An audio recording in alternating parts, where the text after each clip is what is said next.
Saat sampai rumah dan masuk ke kamar, tepat dari depan pintu aku melihat ada seorang perempuan tua berambut putih panjang duduk di atas ranjang dan membelakangiku.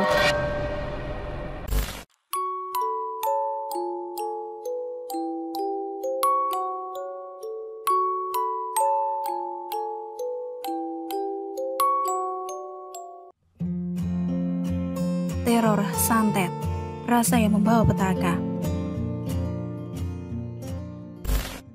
Teror santet, rasa yang membawa petaka.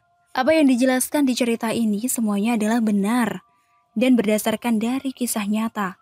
Untuk mencegah hal-hal yang tidak diinginkan terjadi, semua nama tokoh dan lokasi akan saya samarkan. Perkenalkan, namaku Tuti. Aku anak pertama dari 2 bersaudara dan adikku bernama Ani. Kala itu dia masih kelas 2 SMP. Dan aku memiliki 1 saudara angkat yang bernama Mas Restu. Mas Restu ini tinggal di kota yang terkenal dengan julukan kota pensiunan. Dan ia berprofesi sebagai abdi negara. Ini adalah pengalaman kisah hidupku bertahun-tahun yang lalu lamanya. Kurang lebih di tahun 2012. Saat aku sedang menempuh pendidikan diploma kesehatan. Kala itu aku yang sampai di akhir semester 2 mendapatkan kenalan seorang pria yang hingga sekarang menjadi incaran banyak kaum wanita. Ia bernama Dedi, berusia 2 tahun lebih tua dariku. Dan Dedi ini berprofesi menjadi salah seorang abdi negara di negeri ini. Dedi ini sebenarnya berasal tak jauh dari desa tempatku tinggal. Tapi kami baru kali ini saling kenal.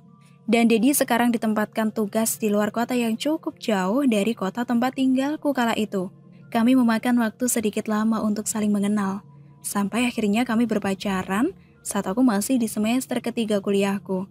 Karena berprofesi sebagai abdi negara dan bertugas di luar kota menjadikan kami jarang ketemu. Kami bertemu hanya saat Dedi mendapatkan jatah cutinya.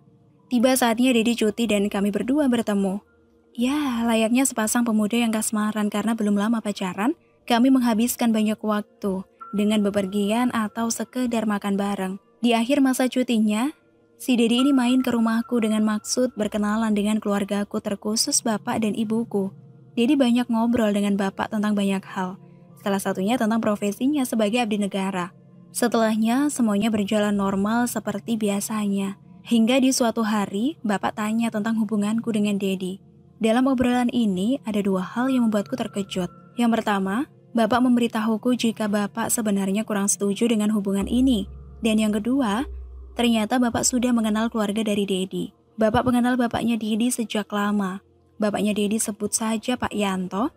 Pak Yanto ini terkenal sebagai penjudi di daerahnya. Sehingga membuat bapak kurang setuju dengan hubunganku dan Dedi. Karena alasan dari keluarga Dedi yang kurang baik dipandang banyak orang. Aku berusaha meyakinkan bapak kala itu tidak akan berdampak dan menurun ke Dedi. Aku meyakinkan ke bapak jika Dedi ini memiliki pribadi yang baik sehari-harinya. Hari berganti. Aku masih tetap berhubungan baik dengan Dedi walaupun bapak dan keluargaku tidak merestui hubungan kami. Tapi pasca kejadian ini aku ceritakan ke Dedi jadi jarang ke rumah. Kalaupun sampai ke rumah, ia hanya mengantarkanku sampai depan rumah dan langsung pulang ke rumahnya. Kami terus berhubungan hingga aku lulus kuliah dan melanjutkan lagi kuliahku ke sarjana dan usia pacaran kami sekarang masuk di tahun keempat. Saat itu hari Rabu, aku yang masih di kantin kampus dengan satu kawanku sebut saja Ayu. Ti, kamu masih pacaran sama yang itu ya? Masih yuk, Dedi kan? Iya, Dedi. Masih kok, kenapa? Nih, lihat. Paling mereka temenan yuk. Sepulang dari kampus, saat di kos pikiranku gelisah campur bingung dengan foto yang ditunjukkan Ayu tadi. Apa iya, Dedi diam-diam mengkhianatiku? Antara percaya dan tidak, karena hubungan kami sudah 4 tahun lamanya. Setelah aku pikirkan dalam-dalam, aku memiliki niat untuk mencari tahu siapakah perempuan yang bernama Vina itu melalui sosial media. Karena masih di era 2012-an awal, sosial media yang eksis masih BBM dan juga Facebook. Mulailah aku mencari Facebook Vina yang aku dapatkan dari Ayu. Ketemulah Facebook yang memiliki wajah sama persis dengan si Vina. Dan benar saja, ini Vina. Di bio Facebook dicantumkan pin BBM-nya. Tak membutuhkan waktu lama aku invite pin BBM si Vina. Beberapa jam aku menunggu akhirnya Vina menerima permintaan pertemananku di BBM. Terkejutnya aku. Entah karena Vina sudah tahu jika aku ini pacar dari Dedi, dan tahu kalau yang invite BBM-nya ini adalah aku. Di foto profil BBM Vina terpasang foto berduanya dengan Dedi. Singkat cerita, mulai dari sinilah terungkaplah satu persatu perselingkuhan Dedi dengan perempuan yang bernama Vina ini. Dan aku mengetahui ternyata usia hubungan mereka sudah 2 bulan lamanya. Aku yang dirundung rasa kecewa karena dikhianati. Tak perlu waktu lama, aku memutuskan mengakhiri hubunganku dengan Dedi. Namun siapa sangka, ternyata Dedi ini tidak menerima jika hubungan kami berakhir dengan alasan ini semua salah paham. Berkali-kali Dedi mencoba menghubungiku, tapi hanya reject panggilannya. Berkali-kali Dedi mendatangiku, tapi aku selalu ada alasan untuk menghindar. Dedi benar-benar terlihat tidak menerima jika hubungan kami diakhiri. Padahal sudah jelas jika ia yang merusak sendiri hubungan ini. Tiba saatnya saat aku lulus dan bekerja satu kota dengan Mas Restu. Aku tinggal di rumah Mas Restu dengan istrinya. Sebut saja Mbak Nila. Hingga akhirnya di suatu sore tanpa aku sadari si Dedi datang kemari. Dedi beralasan ingin main saja kemari. Apalagi ditambah Mas Restu yang satu profesi dengannya, membuat Dedi memiliki banyak bahan pembicaraan. Dan sempat mengajakku keluar berdua. Tapi aku menolak beralasan ada kerjaan setelah ini. Aku sudah memahami pasti Dedi mengajakku pergi hanya untuk meminta aku kembali lagi menjadi pacarnya. Beberapa hari sejak kedatangan Dedi, entah kenapa badanku menjadi sering sekali sakit. Sampai akhirnya aku terbaring sakit 3 hari lamanya. Aku sudah izin kerja agar badanku lekas pulih. Alih-alih membaik, badanku malah semakin merasa tidak enak.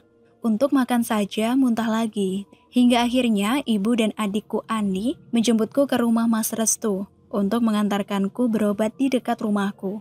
Setelah dari dokter, aku didiagnosa MAH biasa tapi sesampainya di rumah dan beberapa hari setelahnya aku tidak juga kunjung membaik.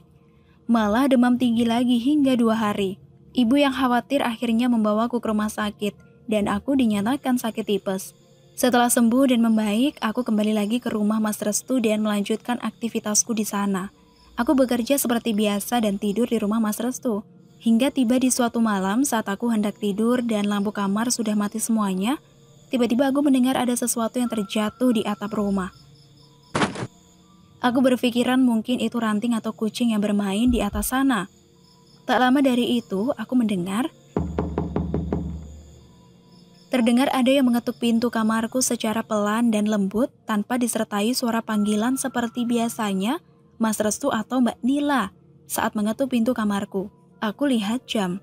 Jam sudah menunjukkan pukul 23 tepat malam. Siapa? Tapi aku tidak mendapatkan jawaban. Halo, siapa? Dan sama, tidak ada jawaban dari luar. Ketukan pintu terdengar lagi. Terdengar lembut tapi sangat jelas didengarkan. Hingga akhirnya aku memberanikan diri membuka pintu kamarku. Mas? Mbak? Anehnya, aku tidak mendapati siapapun di depan kamarku. Barangkali Mas Restu atau Mbak Nila tadi yang mengetuk pintuku. Tapi tidak ada siapapun di sini. Aku yang mulai agak ketakutan pun perlahan menutup pintu dan memejamkan mata agar cepat tidur karena esok hari harus bekerja. Jam 3 pagi aku bangun. Seperti biasa, aku bangun untuk sholat tahajud. Dini hari kali ini benar-benar terasa berbeda dibandingkan dengan sebelumnya. Suasana singup sangat kental kurasakan. Aku bangun dari tidurku dan ke kamar mandi yang letaknya agak jauh dari kamarku. Kulangkahkan kakiku dini hari kala itu ke kamar mandi. Anehnya aku merasa seperti ada yang mengikuti dari belakang sejak keluar dari kamar. Saat aku menoleh ke belakang, tidak ada siapapun di sana. Yang ada hanya ruang rumah yang gelap. Aku mencoba tak menghiraukan, lalu sedikit berlari agar lekas sampai di kamar mandi. Saat di dalam kamar mandi, tiba-tiba aku mendengar suara kursi jatuh yang letaknya di dapur dekat kamar mandi. Refleks aku memanggil Mas Restu. Ya, barangkali itu dia. Tapi kembali tak kudapati sautan dari perkataanku. Sontak nafasku berhenti sejenak. Detak jantungku langsung berdetak sangat cepat. Aku yang ingin keluar dari kamar mandi, menahan diriku untuk sementara tetap di sini. Aku takut jika saat aku membuka pintu, bukan hal yang wajar yang kutemui. 5 menit sudah aku di dalam kamar mandi. Akhirnya memberanikan diri membuka pintu kamar mandi perlahan. Saat aku sudah memastikan jika tak ada apa-apa di luar, Aku langsung lari ke dalam kamar. Di kamar, aku langsung sholat tahajud dan menunggu azan subuh sebentar lagi. Setelahnya aku kembali tidur sebentar hingga pagi nanti. Jam wekerku bunyi, menandakan sudah jam 6 pagi. Baru saja membuka mata, aku merasakan sangat berat dan sangat pusing di kepala. Gak biasanya aku seperti ini. Rasa-rasanya badanku ini sangat berat ketika dipakai berdiri. Dengan memaksakan aku siap-siap lalu bekerja. Pagi kala itu badanku benar-benar tidak seperti biasanya. Badan yang lemas dan kepala pusing. Aku berangkat sendiri membawa motor kesayanganku yang sudah lama menemani perjuanganku. Sesampainya di tempat kerja, anehnya badanku pulih seperti sedia kala. Badan yang awalnya berat dan kepala yang pusing tiba-tiba menjadi ringan dan tidak kurasakan pusing sama sekali. Pagi itu aku bekerja seperti biasanya tanpa ada halangan dan sore harinya aku pulang. Assalamualaikum. Waalaikumsalam. Aku yang baru datang, duduk sekejap di kursi ruang tamu sambil main HP. Setelahnya aku baru masuk kamar dan langsung mandi dan juga bersih-bersih. Setelah sholat maghrib, aku yang baru saja berdiri setelah sholat tiba-tiba merasakan pusing lagi di kepala. Rasa pusing yang teramat sangat kurasakan sama seperti pagi hari tadi. Menyadari ini, aku langsung rebahan untuk mengurangi rasa pusingku ini. Tanpa terasa, aku rebahan hingga masuk waktu Isya. Aku memaksa berdiri dan melaksanakan sholat. Setelahnya aku ke ruang makan malam. Ternyata Mbak Nila mengetahui jika aku sedang tidak sehat. Lagi gak enak badan, Ti? Iya Mbak, pusing banget. Mengambil sesuatu dari ruang kamarnya, ternyata Mbak Nila mengambilkanku obat yang ia punya untukku. Nih obatnya, nanti diminum setelah makan ya. Terima kasih ya Mbak Nila. Setelah makan aku langsung tidur dan berharap agar pusing ini cepat hilang. Lagi-lagi, jam 11 malam aku bangun karena ada suara benturan keras dari pintu kamarku. Seperti ada orang yang didorong tiba-tiba ke pintu kamarku, sehingga menimbulkan suara benturan yang sangat keras. Ternyata tidak berhenti di sini. 10 menit setelahnya, suara itu muncul lagi 2 kali. Aku yang mulai ketakutan ditambah badanku yang meriang mulai zikir dan berdoa sebisaku. Selimut yang kupakai pun aku pakai hingga menutup semua bagian badanku. Aku yang terus berusaha merem agar tidur lagi. Tiba-tiba mendengar suara langkah kaki dari arah pintu. Tidak cukup sampai di sini. Setelahnya gantian aku mendengar suara cakaran di tembok kamarku. Astagfirullah, astagfirullah. Aku terus berdoa sebisaku berharap ini cepat hilang. Hingga beberapa menit kemudian gangguan ini hilang. Lalu aku kembali berusaha tidur masih saja susah. Hingga tak terasa aku tidur dan bangun jam 5 subuh saking gak enaknya badanku. Paginya dengan badan yang masih lemas, aku memaksa berangkat bekerja. Karena tidak mungkin aku izin kerja lagi. Tidak lama setelah sampai di tempat kerja, lagi-lagi badanku pulih seperti sedia kala. Lagi-lagi ini terjadi. Sorenya aku sedikit lembur hingga membuat aku tiba di rumah jam 8 malam. Saat sampai rumah dan masuk ke kamar, tepat dari depan pintu, aku melihat ada seorang perempuan tua berambut putih panjang duduk di atas ranjang dan membelakangiku. Astagfirullah. 30 menit setelahnya aku memberanikan diri ke kamar lagi. Aku gak mungkin cerita ini ke Mas Restu atau Mbak Nila. Karena sejak lama sampai aku tinggal di sini, Mas Restu dan Mbak Nila tidak pernah percaya dengan hal-hal begituan. Malamnya lagi-lagi aku merasa pusing dan meriang di badanku. Aku tidur hingga aku kembali bangun di tengah malam. Aku yang tidur terlentang dan membuka mata, merasakan badanku sama sekali tidak bisa bergerak. Kata orang-orang disebutnya ketindihan. Badanku seperti dikunci dengan terlentang.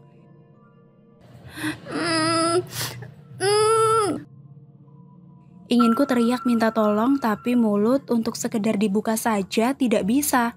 Di antara gelap dengan aku yang masih ketindihan di ujung mata di depanku, aku kembali melihat perempuan yang kulihat sepulang kerjaku tadi.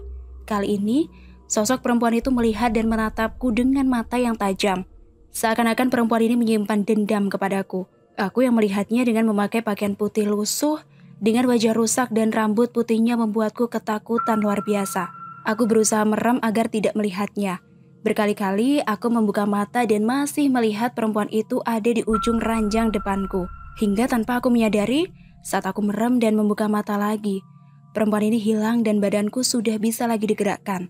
Senormalnya badanku, aku bangun dan sholat tahajud, berharap gangguan-gangguan ini tidak lagi mendatangiku. Beberapa hari setelah ini, aku demam tinggi hingga berhari-hari lamanya, sampai membuatku tidak bisa kemana-mana termasuk bekerja. Ibu yang mengetahui keadaanku kembali menjemputku pulang dan mengantarkanku berobat. Saat berobat, aku hanya didiagnosa meriang biasa. Tapi saat di rumah demamku tak kunjung turun. Melihat keadaanku yang tak juga membaik, ibu dan bapak membawaku ke salah seorang kiai kenalannya. Berharap aku diobati secara alternatif di sana. Dari sana kami baru mengetahui jika penyakitku ini adalah penyakit kiriman dari orang lain. Saat ditanya siapa, kiai ini belum mengetahui keberadaannya. Di sini aku diberi minum yang sebelumnya diberi aji-ajian doa. 2 hari setelahnya badanku belum juga membaik. Demamku masih tinggi. Bapak dan ibu semakin khawatir melihat keadaanku. Hingga akhirnya ibu mendapatkan informasi dari temannya agar aku ini ditemukan dengan kiai, sebut saja namanya Kiai Soleh. Singkat cerita, Kiai Soleh ini datang besok harinya. Assalamualaikum. Waalaikumsalam. Ternyata bapak ibuku sudah menunggu kedatangan Kiai Soleh. Kiai Soleh datang bersama dengan 5 rekan lainnya, Pak Rahmat, Pak Wawan, Pak Harto, Pak Dayat, dan juga Pak Adi. Beliau semua datang karena sebelumnya telah dijelaskan kronologi lengkapnya dari ibu. Sudut pandang ibuku. Nak, ayo turun. Kiai Soleh sudah datang. Aku mengajak Tuti turun menghampiri Kiai Soleh di bawah, karena kamar Tuti di rumah lantai 2. Saat aku masuk ke kamarnya, aku melihat wajah Tuti hanya diam termenung, melihat ke langit-langit seperti sedang memperhatikan sesuatu. Tuti? Enggak, Bu. Tuti enggak mau. Tuti mau di sini aja. Aku dan suamiku sudah menyiapkan kamar bawah untuk nanti Tuti diobati di sana. Sempat alot, akhirnya Tuti nurut dan turun menemui Kiai Soleh dan lainnya. Besoknya aku, bapak, dan ibu mencari semua barang pemberian Dedi untuk dijadikan satu dan kemudian dibuang. Walaupun belum terbukti adanya jika Dedi yang mengirimkan bala ini, tapi aku dan sekeluarga lebih memilih untuk antisipasi, siapa tahu benar si Dedi yang mengirimkan semua ini. Setelah semuanya terkumpul, bapak keluar membuang barang itu semua yang aku dan ibu tidak tahu kemana akan dibuangnya. 3 hari sudah aku di rumah, besoknya aku mesti kembali lagi ke rumah Mas Restu dan bekerja kembali. Tapi, malamnya bapak mencegah aku kembali ke sana. Biar bapak saja yang mengizinkan kerjamu ya nak. Kamu di rumah dulu aja 1 atau 2 hari lagi. Dan nanti kamu pindah kos saja, jangan di rumah Mas Restu lagi. Aku yang sempat kebingungan kenapa aku diminta pindah dari Mas Restu, akhirnya tanya pada bapak sebenarnya apa yang terjadi. Bapak akhirnya menjelaskan sesuai dengan apa yang diceritakan oleh Kiai Soleh. Aku yang khawatir hanya bisa mengiyakan ucapan bapak. Bapak tampak menelpon Mas Restu meminta izin agar aku setelah ini pindah ke kos sendiri. Singkat cerita, bertepatan dengan adikku Ani yang libur sekolah, sementara aku ditemani adikku di kos baruku. Memang, setelah diobati oleh Kiai Soleh, badanku sudah pulih dan tidak pernah kambuh lagi. Tapi siapa sangka, di suatu hari perempuan tua itu datang lagi. Aku yang tengah bangun hendak sholat tahajud itu, tiba-tiba melihat perempuan tua berdiri memperhatikanku dari balik pintu. Aku yang ketakutan akhirnya kembali memejamkan mata lagi. Dan di antara sadar atau tidak sadar, aku mendengar di telingaku, "Kamu tidak akan bisa lepas." Suara itu terdengar lembut dan cepat di telingaku. Aku terus berusaha merem menghadap ke Ani yang waktu itu di sebelahku. Tak terasa aku tidur hingga subuh Ani membangunkanku. Paginya aku kerja dan Ani tetap tinggal di kosku. Sejak kedatangan perempuan tua itu lagi semalam, badanku kembali lagi meriang dan merasakan banyak sekali keanehan. Pusing, demam disertai muntah beberapa kali. Dan ini sudah berlangsung 2 hari. Tanpa sadar, si Ani ini mengabarkan lagi ke bapak dan ibu. Besoknya kebetulan bertepatan dengan hari liburku 2 hari. Bapak dan ibu menjemputku dan Ani untuk pulang dan mengajak kami berobat. Kali ini, bapak ibu tidak mengajakku ke Kiai Soleh. Bapak menyarankan kami datang ke Pak Taufik. Pak Taufik ini adalah seorang yang terkenal dengan pengobatan alternatifnya dengan cara terapi atau urut. Sesampainya di rumah, aku langsung dibawa ke kediaman Pak Taufik yang hanya berjarak beberapa desa dari rumahku. Awalnya, aku dibantu oleh bapak dan ibu menceritakan keluhanku sedari awal hingga sekarang. Aku melakukan terapi ini setiap minggu hingga 3 bulan lamanya. Singkat cerita, sampailah di minggu ketiga dan artinya ini adalah masa terapiku yang ketiga. Saat sudah di kediaman Pak Taufik, seperti biasa, aku diantar oleh ibuku. Mulailah Pak Taufik mengurutku dari belakang sambil merapalkan doa. Baru 10 menit diurut, aku merasakan sakit yang luar biasa. Ketika Pak Taufik ini mengurut punggung tepat di tulang belakang, bapak dan ibu sampai memegang kedua tanganku agar aku bisa menahannya. Agak lama aku diurut di bagian punggung, dan tidak lama dari itu aku pun muntah. Bapak dan ibu dan aku juga terkejut setelah melihat muntahanku, karena bareng dengan muntahanku, keluar juga seperti lumut yang sudah berwarna hitam. Selain itu pula, ada jarum 4 buah yang sudah karatan.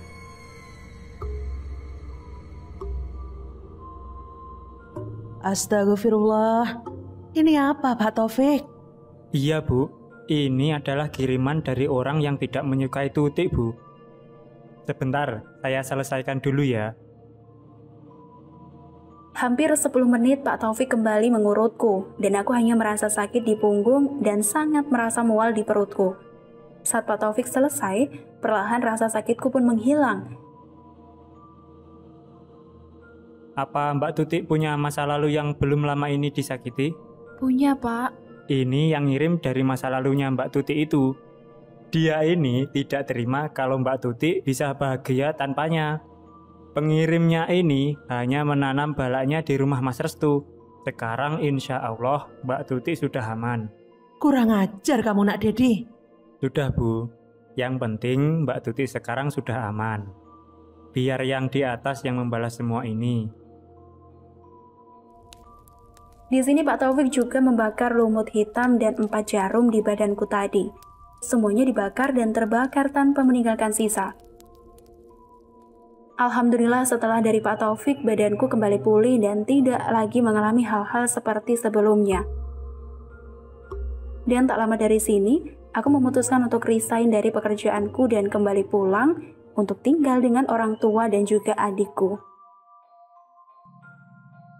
Yang membuatku tak habis pikir adalah Dedi belakangan ini sedang sibuk mempersiapkan pernikahannya dengan kekasihnya.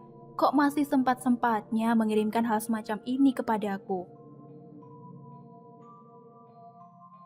Tapi ya sudah, biar semua yang sudah terjadi menjadi pelajaran untukku pribadi agar lebih berhati-hati ke depannya. Dampak dari kejadian ini adalah aku menjadi lebih peka dengan hal-hal gaib di sekitarku. Entah melihat keberadaannya atau hanya badanku yang bereaksi. Kisahku memang sudah berakhir, tapi siapa sangka perpisahan kami menimbulkan kejadian yang seperti ini. Di sini, narasumber juga memberikan pesan. Ketika jatuh hati dengan seseorang, letakkanlah akal di atas perasaanmu, agar semua yang dilakukan tetap wajar dan juga waras. Jika kegelapan dan kebencian sudah menutup akal dan hatimu, maka selesai sudah. Yang harus dan selalu kita lakukan adalah selalu mendekatkan diri dan bertawakal kepada Allah Subhanahu wa Ta'ala. Dan begitulah tadi cerita dari Trit Wahyudian yang berjudul Teror Santet Rasa yang Membawa Petaka.